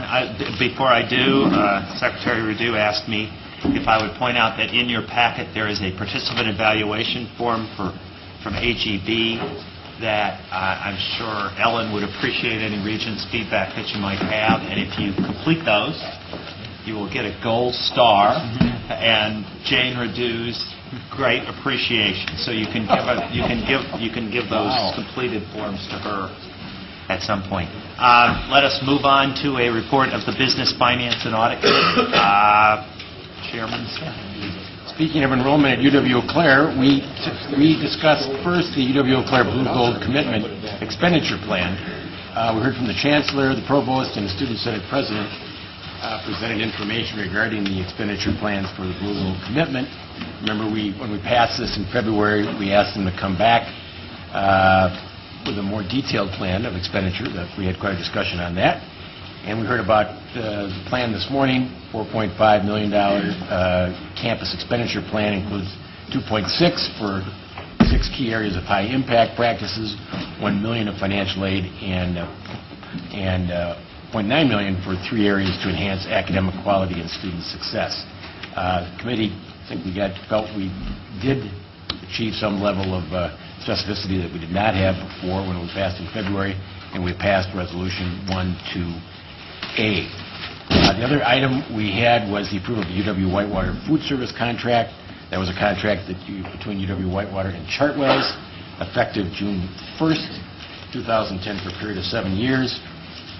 Notably, Chartwell is also the current food service provider, so questions that we got into about UW-Green Bay and the change were not an issue at this time. In fact, Regent Drew emailed me to say he was in support of this particular food service contract. So the committee approved Resolution 12C1. So, Mr. President, I would move on behalf of the committee for approval of Resolution 12A and 12C1. Those have been moved. Is there a second? Second. Is there any discussion on those? If not, all those in favor, please signify by saying aye. Aye. Opposed? Those are agreed. Completes that report. Thank you.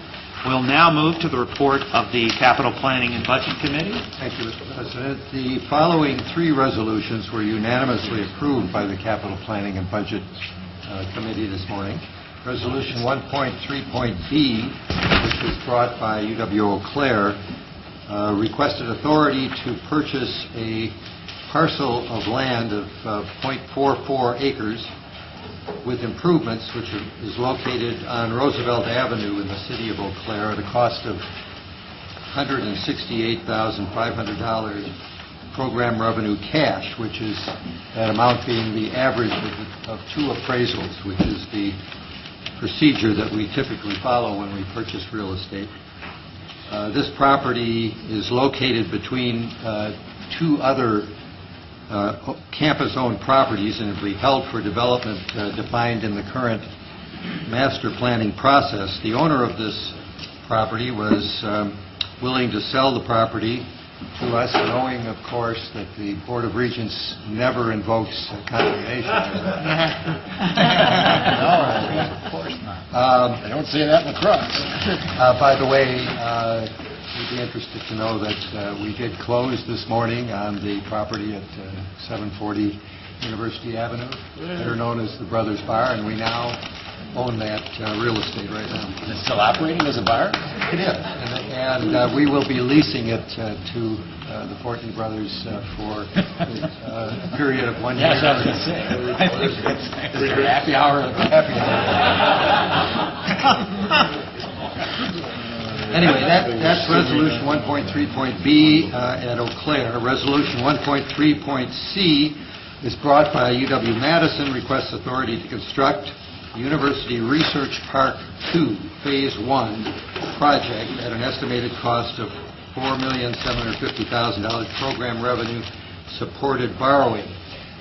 This phase of the project, and this is the first phase of the second part of Research Park out on the west side of Madison, will undertake site development work. It's a 125-acre parcel, and the part that will be developed first is the southern part of the new park during the next 10 years. It's anticipated that the new park will provide 54 building sites for more than 200 companies that could employ as many as 10,000 people, perhaps more than that. I should mention we had a very interesting presentation by Mark Buer, who is the director of University Research Park, about the current status of the existing park out there and the need to expand and the need to be thinking ahead at least 10 years for where they go next. The development that will take place on the Phase 1 of Part 2 includes $6 million of federal stimulus funds for roads to the north and to the east of the park, and probably is an essential part of the development that we're discussing. We also went into the success of the first part of research, the first phase of University Research Park. It has 115 companies located there. Approximately 50% of the 4,000 employees of University Research Park have bachelor's degrees, and about 50% of those have a graduate degree. 50% of those have a higher graduate degree. The average salary in Research Park is $62,000, which is considerably more than the Wisconsin per capita average, and the University Research Park pays property taxes on fully assessed property to the City of Madison of $3.7 million a year.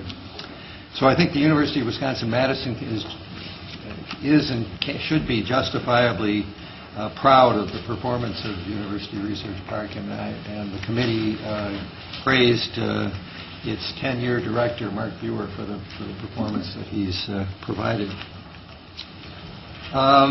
So these three, one more resolution, 1.3.D, requests authority to construct 8 all-agency maintenance and repair projects, which are listed in your materials.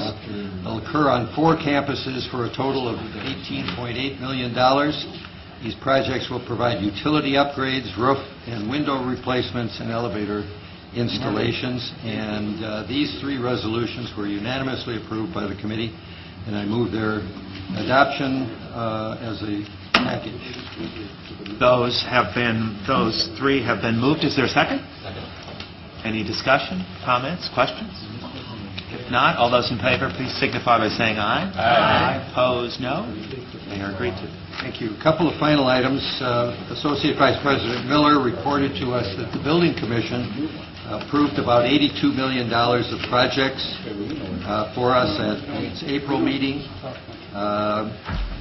He also updated the committee on several items of legislation relating to our building program.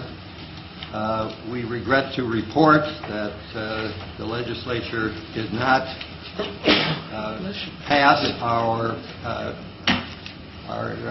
flexibility, our building flexibility program. It kind of got stuck at the end of the session and never got approved. However, and furthermore, the legislature failed to enumerate the UW Whitewater Carlson Hall project, which we had opposed. That, as you recall, would have been funded from savings of other 2009 projects. It just didn't make it.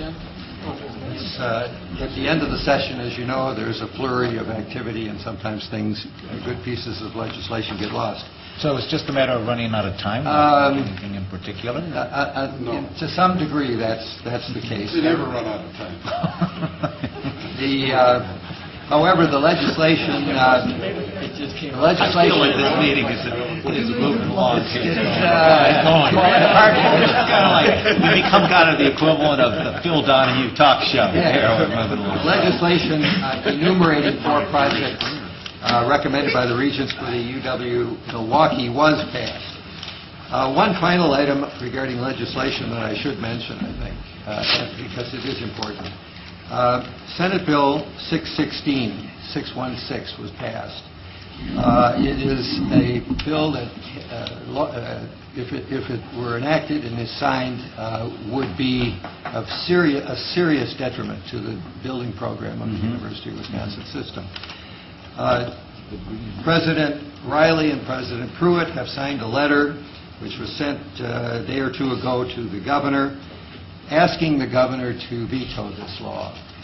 This is, unfortunately, it's a well-intentioned piece of legislation providing for innovative green building standards for all state buildings.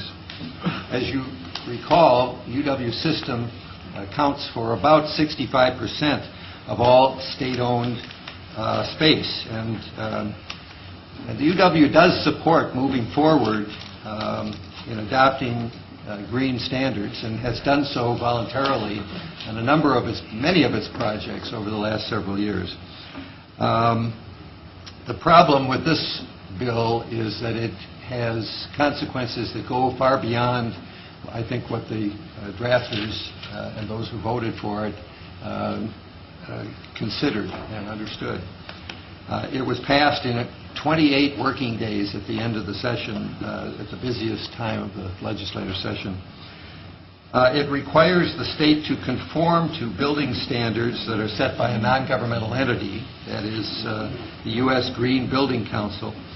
And it basically requires the state or the Regents and the Building Commission to essentially disregard certain educational and other public policy priorities in preference to environmental priorities in order to achieve LEED certification, which is mandated by this legislation.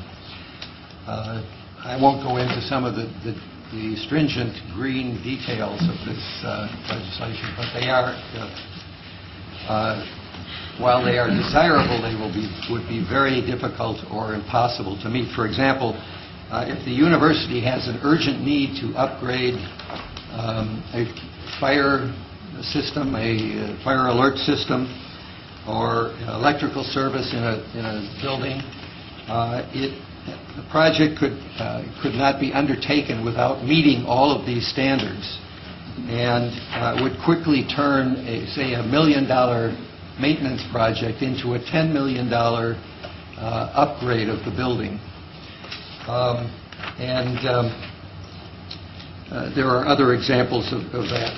Basically, it would freeze building commission spending until approximately 8.5 million GSF of facilities, general state facilities, were brought up to LEED certification at an average cost, and it's just estimated, of $100 per square foot. That would cost $850 million that would have to be spent in the next 2 biennia.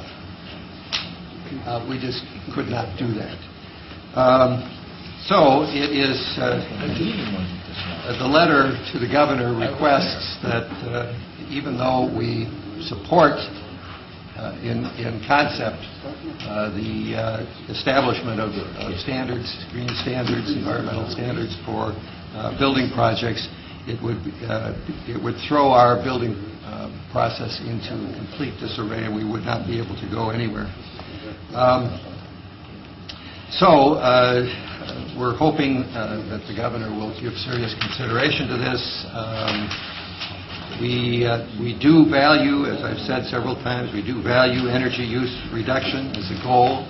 It is one of the goals in our accountability report. We didn't do very well on it. We know that, but we are working on it. But to stymie the building process for the UW system in the next several biennia would not be an acceptable result. So, Mr. President, that concludes my report. Thank you, Regent Davis. Just a couple of questions. First of all, was there a fiscal note that said anything close to $800 million or whatever you said? And secondly, did the BOA take a position on any other legislation?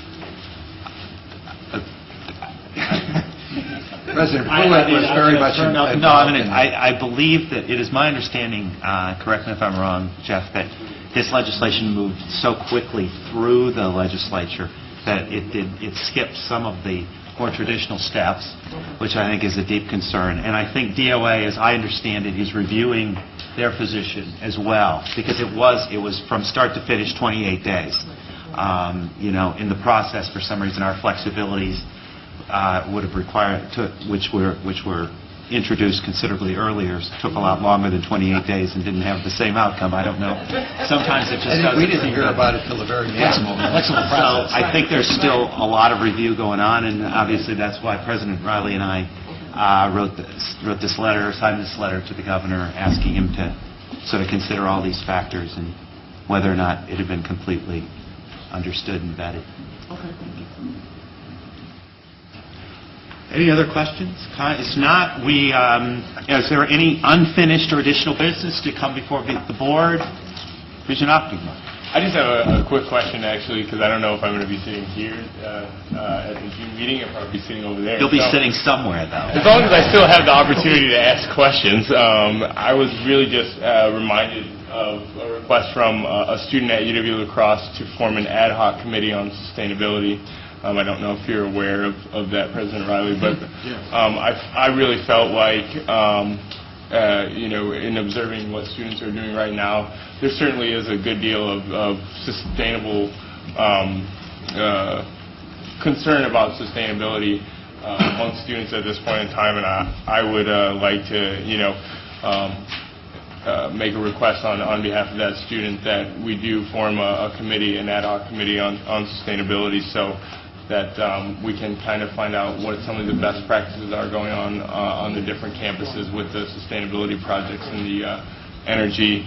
I'm not sure what the fund is, but the fund for energy savings. So. Yeah, that's very good. I'm aware of the request, and for the other regions who might not be aware, a lot of our campuses have sustainability coordinators, but they're not all at the same level. They're not all at full-time, half-time. It's a mix. So, and by the way, I think this is probably no news to anybody, but our students really are out there leading the charge on this. They've got longer to live on this planet than most of us sitting at the board do, and they're very, very concerned about how we're treating it, and they should be. So, yeah, Tom, I think we are in the process of putting that committee together. Sustainability. Andy, because David's not here, so you are where we are. You want to join us up here at the microphone? Sure. So my understanding is that the La Crosse Student Government Association did vote in favor of a resolution, and that resolution asks that other student government associations around the system consider a similar resolution and ask their chancellors to ask the president to create this committee. And we've seen the one resolution come forward. We haven't seen any others since then. There is a group here at System Administration that the President has put together to help with coordinating sustainability issues across the system, and they have been active in pulling together a system-wide conference. I think they've done 2 of them now, And so there is activity that's been occurring, but I think we've been waiting as far as forming an official ad hoc committee to see how the other student government associations respond to the resolution that the UW lacrosse students sent out to fellow student government associations. Question. It seems like this would be more of a staff. They're not asking for a committee of the Board of Regents. More of the No. So it's something that would be within the purview of the system president to just go ahead and do. Okay. Okay. Kevin? I just want to say that I wouldn't necessarily wait on letters from all of the elected student officials, because sometimes they house that sustainability group outside of the student senate or elected student officials. So if those letters don't come pouring in, it may not be that students are not in support of it, but that they have other avenues on their campus other than student government that's dealing with sustainability. So that's one of the things that I think would be important to take into consideration in determining whether or not the official ad hoc committee will be formed. Sure. And like I said, we do have a group here at System Administration who are working with sustainability coordinators or personnel on each of the campuses. They're funneling information back and forth already at this time. Any other additional unfinished business? Well, I just want to say everybody here got a sampling of it today with the students, but I've had the opportunity to work with the student body presidents and vice presidents across the system for the past year, and I'm really proud of everything that they've accomplished and how they've been able to come together to tackle large issues. And I really respect all the process and the deep consideration and thought that went into everything they've done. And so I'd just like to say I know they really liked, and I really liked how they got to come here and talk about student issues directly with the board, and I would really encourage that in the future, having the student body presidents and vice presidents here. I know campus stuff, we always have them involved in any kind of campus initiative, but I think they really benefited from that direct interaction with the decision-making body.